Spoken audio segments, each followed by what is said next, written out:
Whose fault is it that you're not happy? Whose fault is it that you're in a crappy job? Whose fault is it that you're in a miserable relationship? Whose fault is it that things never seem to work out? If you look at all the possible situations that you can encounter where you're finding fault with some situation, the first question to ask yourself is, what's the common denominator? In every situation, you're going to find that the common denominator is you. So if you're not happy with your job, if you're not happy in your relationship, if you're not happy with what you're doing in life, the trajectory your life is going, statistically speaking, the thing that is the common occurrence in all of those situations is going to be the thing that's the root cause. Now, that's not to lay blame. It's to accept responsibility, and there's a huge difference. We need to accept responsibility for where we are in life. We need to accept responsibility for the decisions we make on a daily basis. If you're in a crappy relationship, it's because you haven't done anything about it. And maybe you're with somebody who's disrespectful or dismissive. Happens a lot. And you keep trying and you keep doing all these things, turning yourself inside out, doing whatever you think you can to make that other person happy.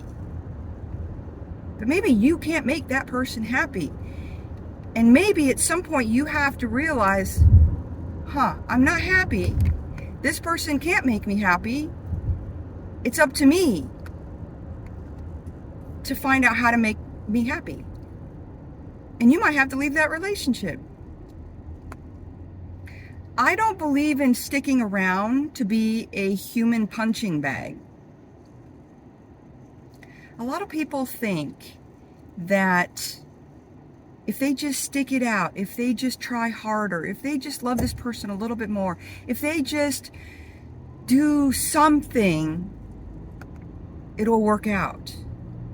But at some point, you need to accept responsibility for your part in this relationship. And it might just be that you shouldn't be there. I don't know why people stick it out in crappy relationships. But I love him. Honey, that's not love. That's need. That's weakness. That's fear. But I love him. No, you need to love yourself. People put everybody else before themselves. If we all started loving ourselves and respecting ourselves, we wouldn't put up with 90% of the crap we do.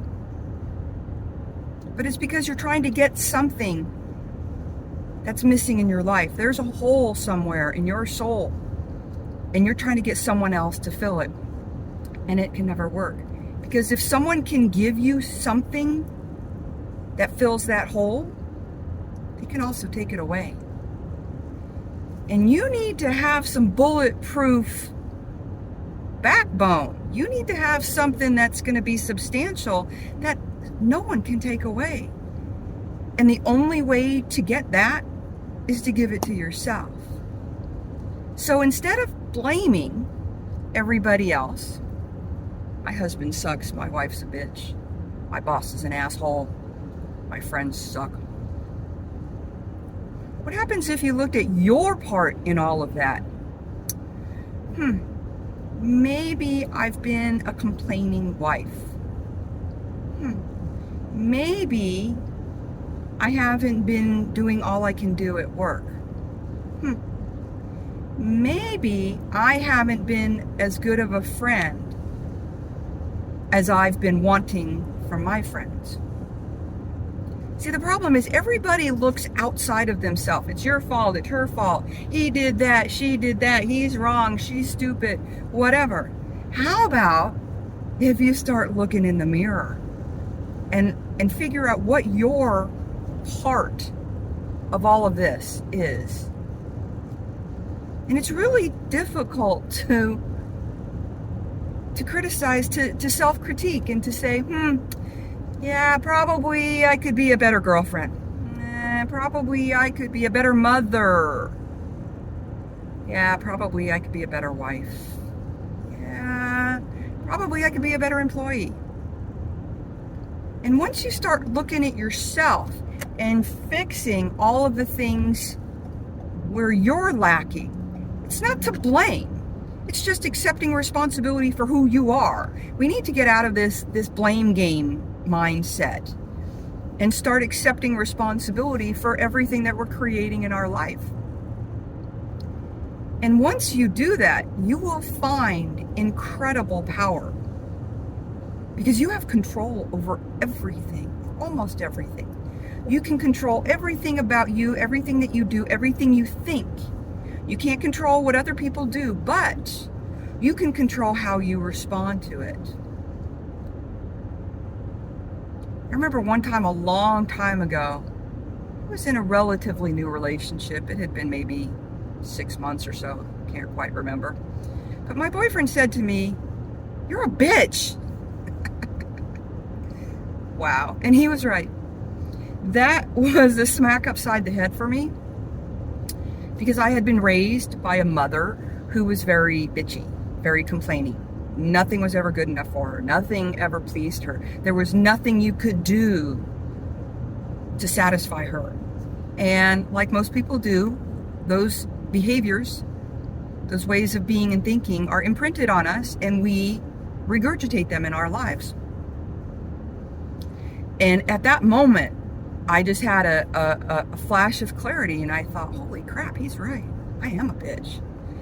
And from that moment, I stopped.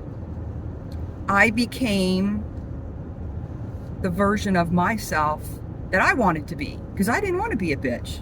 I was very happy in this relationship, and I loved that person. And so I stopped. It can't be that quick. You just have to have a realization. And sometimes we just don't see it, because this is how we've grown up. This is how we've functioned our entire life. That's what we've been brainwashed. That's what we've been conditioned to, in order to behave that way. That we've just absorbed it like a sponge. When you're a kid, you're a sponge. You just absorb everything, and you see things. You see the way your parents interact. You see the way they behave. And you think, that's how I'm supposed to be. You don't think that there's some other way, until somebody, thank God, somebody was kind enough to smack me upside the head verbally and let me know how I was behaving. That was a real enlightening moment. And then I realized, then I started looking at everything about how I was thinking and how I was behaving. And I realized that a lot of the thoughts and a lot of the behaviors that I had did not come from me. That was how my mom behaved. That was how my mom thought. And I sure as hell didn't want to be my mom. So I think it's time we all look in the mirror. And instead of looking outward as the cause of all our problems and issues, look inside. Be real.